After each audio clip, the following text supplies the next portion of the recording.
How's it going, everyone? My name is Luxeley, and from the shadows, where I'm playing Texas Hold'em with my Shadow Fiend, I'm bringing you a little bit of a review and overview on what's going on, or what is proposed to go on with Shadow Priest coming in Legion. Before I get into everything, I want to talk a little bit about the history and the identity of Shadow Priest, because it's not very evident in World of Warcraft. Maybe if I read the books, I'd know a little bit more about Shadow Priest, and obviously I'm not going to even pretend that I read the books. But even if I go digging around for lore, or digging around in-game among the NPCs that we run into in raids and dungeons, and even just questing, or just the whole realm of the lore, I'd like you guys to name one Shadow Priest. You probably can't. If you read the books, maybe there's someone, but just in the general consciousness and knowledge of everyone, no Shadow Priests. We lack an identity. We're not the best healer as far as a hybrid. We're certainly not the best DPS class, and I know some of you are going to say, Lux, Shadow does extraordinarily well in BGs and RBGs. That is correct. I cannot refute that. However, overall in PvP, when you throw them into 2s or you throw them into 3s, save one specific god comp, Shadow's garbage. It's a bottom line. It's more indicative of who you're playing with and not just picking some random person and doing 2s. So that kind of dilutes the fact that Shadow is so good in BGs and RBGs. And the reality is, when is the last time someone tripped over themselves looking for their credit card to buy a level 90 Shadow Priest? Doesn't happen. DK? Maybe. Warrior? Maybe. Feral? Probably. Paladin? Probably. Shadow Priest? No. So we don't have absolutely amazing DPS. We have pretty good DPS. And we're not a great healer. I always got the feeling that Blizzard just said, okay, we need a third spec Shadow Priest. And they never really delved into the identity of the class, the origins of the class, the feel of the class. And guess what? That is precisely what they're going to do in Legion. They're spinning the clock back to the old gods, and they're tying in Shadow Priest. And some big changes are coming around. Changes that you could probably consider an overhaul. So keep in mind, nothing is absolute dogma in the sense that it's not going to change. It might not make it into the beta. It may make it into the beta. It might not go live. It may go live. Some won't. Most probably will. But here we go. I want to talk about the game mechanics and the overall feel of the gameplay of a Shadow Priest, because it's going to change. It's going to be very different. We're going to have a new identity. We're going to have a little bit of history to our class, which is something that's been missing for a very, very long time, and I think it's pretty cool. Gone, Shadow Orbs. The new and improved resource is called Insanity. Shadow Word Pain, Vampiric's Touch, and Mind Blast will generate Insanity. Once you reach 100 Insanity, you can enter Void Form. Now, whether this is something that automatically happens when you hit 100 Insanity, or it's something that you could store up and use on demand, I do not know. But what's going to happen when you enter Void Form are a few things. One, you are going to transform yourself into something different. You're going to transform yourself in what I could probably best describe as a humanoid Shadow Fiend. You're going to have tentacles sprout out from you, and my vision of that is somewhat like the animation that you see on the Grievous as well as the Prideful Priest gear, where kind of tentacles sprout out from your back that kind of look like a cross between angel wings and tentacles. Once you make this transformation, obviously everybody's going to try and CC you. Hence, Demolux, Rep Paladins, Shaman. When they have that transformation, it's basically a sign saying, hey guys, better get out of range or CC me ASP or go LOS, because I'm about to bring out a can of whoop ass. That kind of bothers me a little bit, but the fact is we don't know what kind of abilities we're going to have as far as talents, as far as glyphs, that we could kind of mitigate that with. We don't know yet. But what we do know is that your shadow damage is going to increase by 30% in Void Form. Like I said, your spells are going to transform into Void spells. While in Void Form, you're going to gain 2% haste every 1 second. This haste will also persist for 20 seconds after Void Form ends.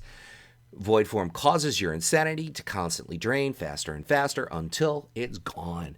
Then Void Form ends. However, There are going to be ways that you can maintain this state, this elevated state, a little bit longer, and I think that's probably going to be the difference between a good DPS and a bad DPS.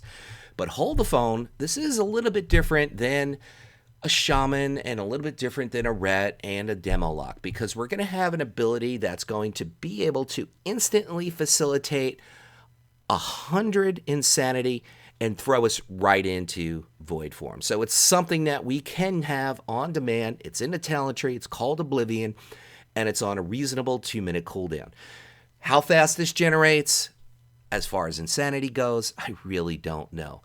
But we'll just have to wait and see.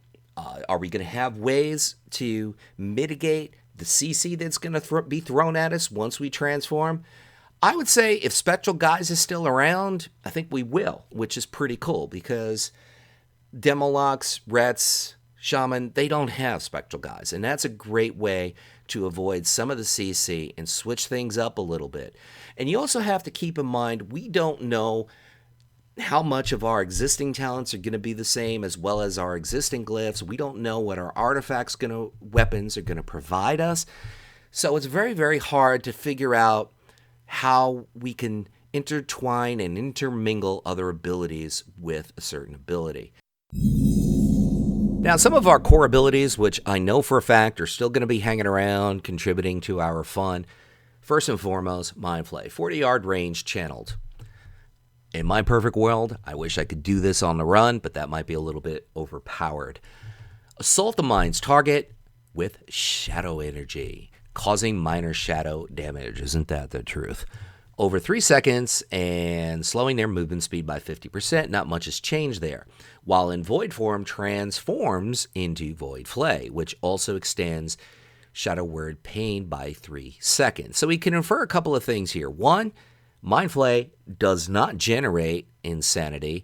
Two, it's pretty much the same, but they're bringing back this old mechanic that might have been in the game. I don't know if it was back in Kata or it spins the clock back to Lich King. I know for a fact it was in Lich King, that you can extend Shadow Word Pain by using the ability by 3 seconds. So in other words, you're not going to be in the focus of casting dots while you're in void form. However, if we're able to maintain void form by multi-dotting everybody, that's precisely what we're probably going to be doing in BGs. We don't know. It's all speculation for now.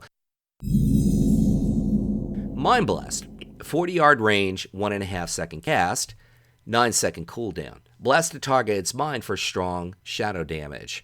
Right off the bat, we kind of know this is going to be our big damage ability.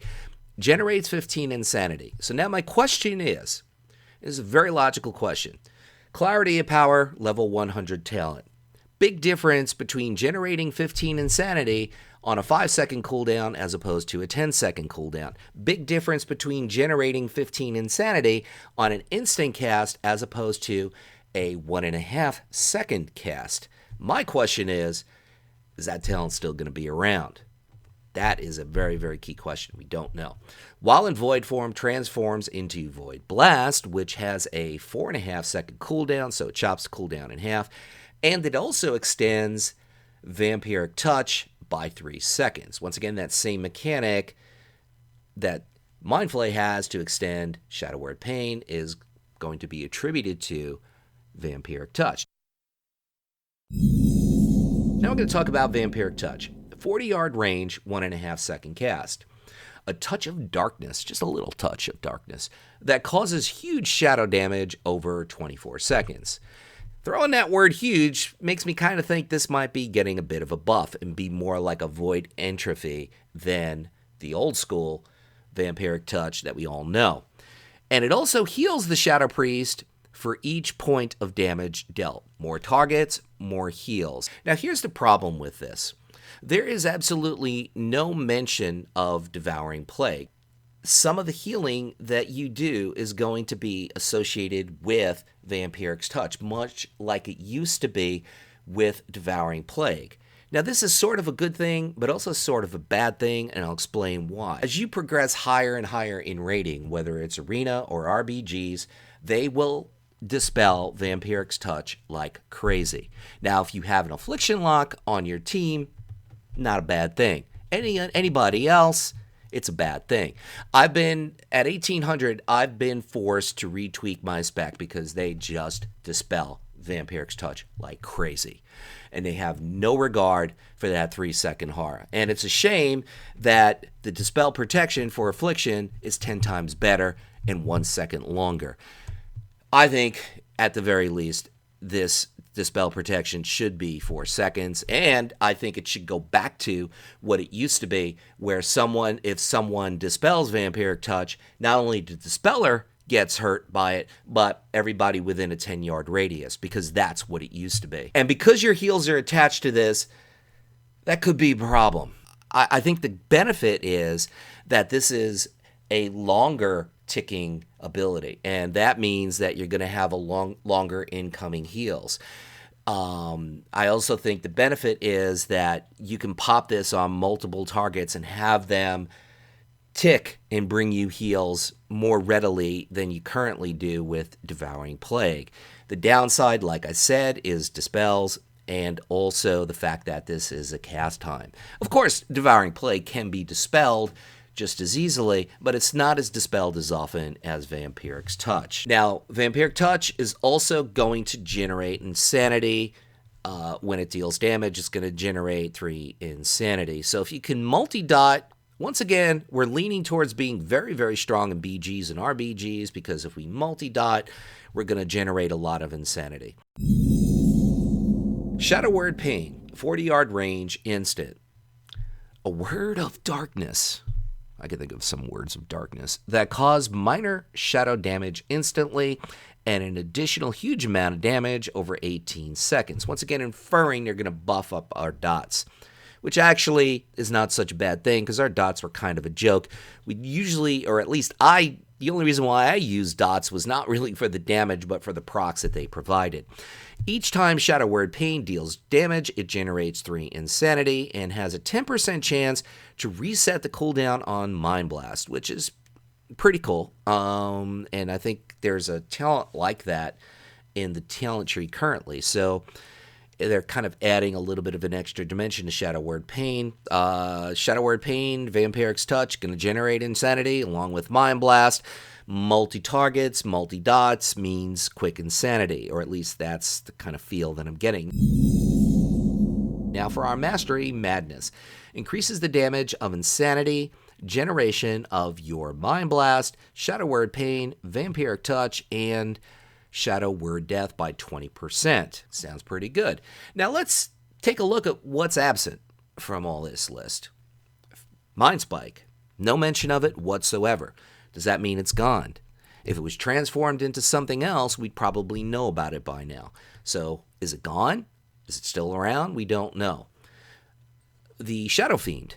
No mention of the Shadow Fiend at all. I'm pretty sure that the Shadow Fiend isn't going to continue to restore mana. Maybe it's going to restore some other kind of mechanic. Maybe it's going to be a way of generating Insanity. We don't know. Is it even still around? I'd hate to see it go. As freaky and crazy as that little dude is, I always said, if they gave me a perma-pet Shadow Fiend, I would not play another class in the game. For some reason, I love that crazy little guy.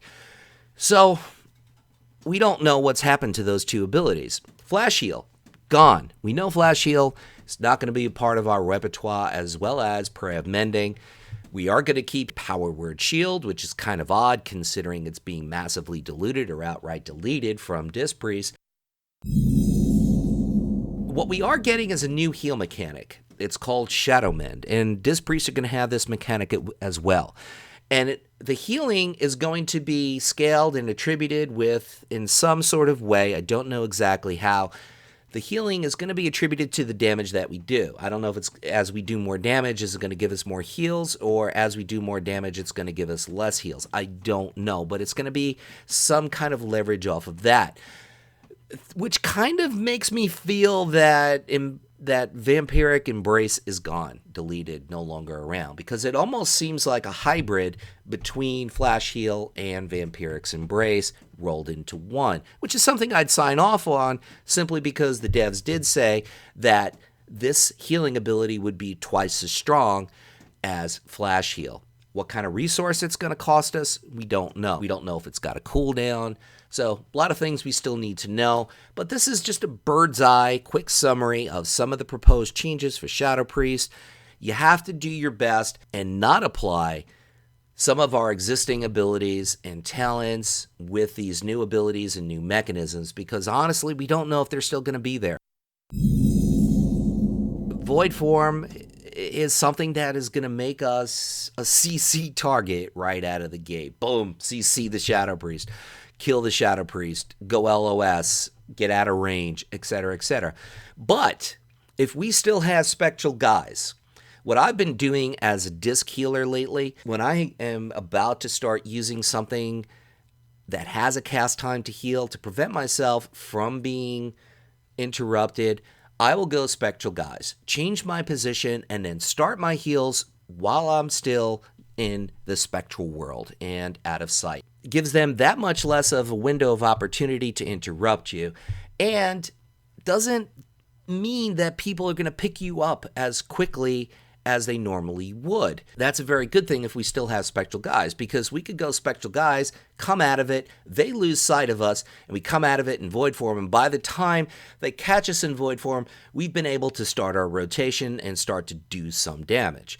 So we don't know if spectral guys is still going to be around. We don't know if clarity of will is still going to be around. We don't know if we're going to get those instant cast mind spikes from Surge of Darkness. So, and we don't know what we're going to get as a replacement of those if they're gone. But, which means, Luxley, why'd you make the video? Well, this is information. This is new information. This is information people want to know. This information Shadow Priests are interested in. And yeah, this video does have a very solid purpose, and I'd certainly expect more videos like this from me going forward as more information is trickled out. Once again, this is Luxley saying, whatever it is by you, morning, afternoon, or night, make it great. Boat drinks. Have a good one.